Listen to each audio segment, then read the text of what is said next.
Hi guys, welcome back to my channel, and today I'm going to be doing a comprehensive everything you need to know before starting your first Starmore project.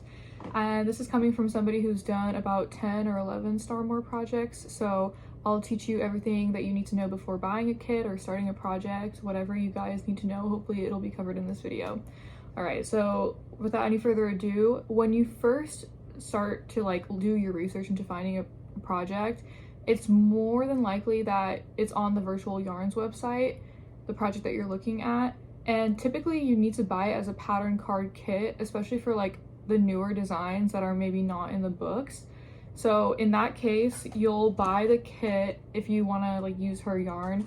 I think for the newer ones, it might be the only way to access the pattern is to use the pattern card kit. So I would just recommend doing that. It comes with all the yarn you need, and then it just comes with a pattern, which is kind of in a tri-folded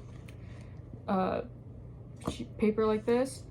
And the nice thing about it is that, at least from what I've noticed, is when you buy it as a kit, it's actually cheaper than buying all the yarn that you would have needed to make it anyways separately. I know some people use Jameson of Shetland for these projects, but I honestly recommend using the one that she has, which is the Herbadian 2-ply. Sometimes she uses Herbadian 3-ply, just depending on the project, but almost all of the ones I've done is with the Herbadian 2-ply.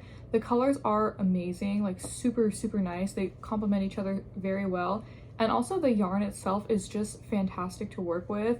So I would definitely give that a try. I think it's probably one of the more cost-effective ways to do it. Also, she has some of her older designs, like the Persian tile wrap ones.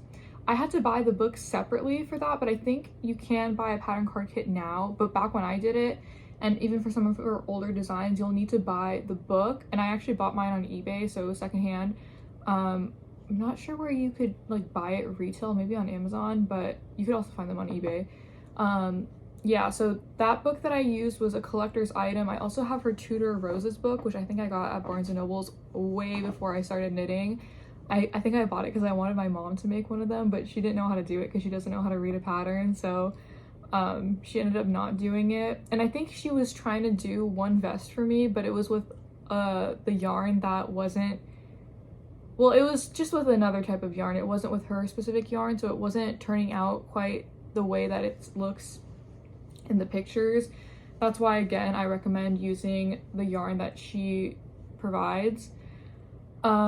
And also when you buy the kit, you'll have all the yarn that you need in your size, plus I think 15 to 20% more yarn. I have seen some people on Ravelry though say that they run out, which I've never had that problem. I have so much extra yarn of the Herbadian 2-ply, almost to the point where I was considering making this Oregon autumn cardigan again, but in the Oregon spring version. Just the problem is I don't know exactly how many of the other colors I need, the quantity. I didn't check, or I didn't count when I first did it. And one of the colors is out of stock, but I think it's in stock if you buy the kit, so I'm not really sure. And also I was adding up how much I would need just with the colors I didn't have, which wasn't even that many, but I still think it would have been more than if I had just bought the kit, so I might just end up buying the kit. The only reason I wanted to do it is just to use up the rest of the yarn that I have. And also, this is definitely my favorite project I've ever done by her. I will say, this is just me though. I think other people are not like this. Whenever I do the ones that have the tighter sleeves, they're pretty tight around my arm, so I can't really put anything underneath. But that may just be how I knit sleeves, and I knit them tighter. But just if you want to be aware of that, I know some people size up a needle size to do sleeves. Other people have no issue doing it with the same size. It just comes down to, I would probably gauge swatch, because I knit very differently when I'm knitting on short circular needles in the round, so that's why the tension is a little bit tighter perhaps.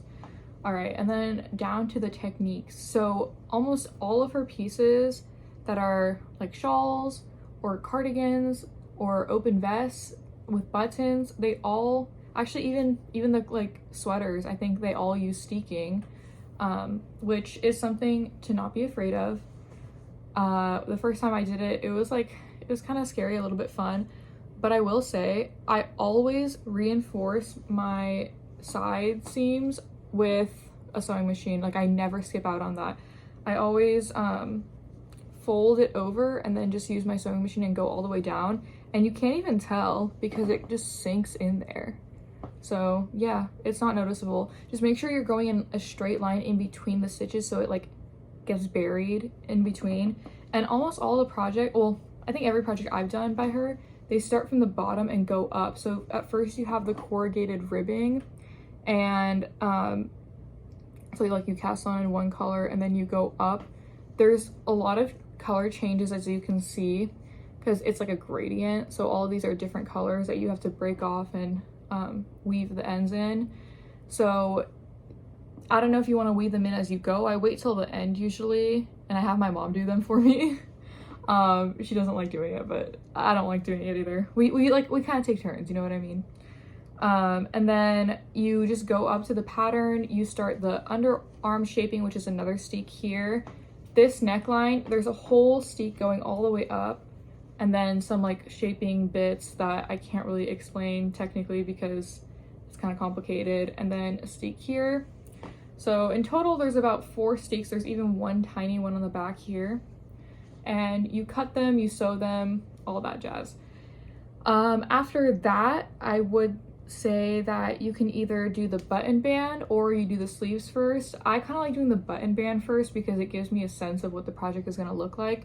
And that's also done with corrugated ribbing all the way around. I chose these hand embroidered Korean buttons to be on mine. This is a v-neck. I don't think there's a lot of patterns that necessarily have the v-neck because usually they all have like a collar that goes all the way to the top. And then you pick up stitches, at least for this one, you pick up stitches for the sleeves.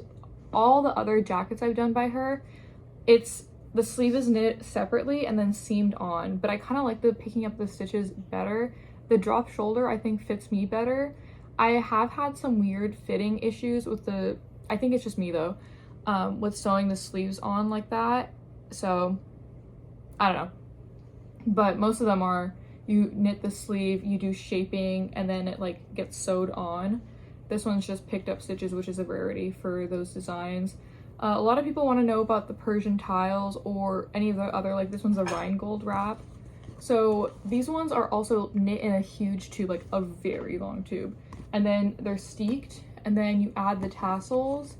I would suggest for the tassels, I would start from like the outer side of, so if you have like a big ball of yarn, like a fresh ball, I would take the tassels from the outside of the yarn, like cut them from the outer layer, because they're less crumpled and wrinkled than the ones that are going to be towards the middle of the ball of yarn, if that makes sense. You could technically steam them, but it's just easier to, if you have like a fresh ball of yarn, and just do it like that.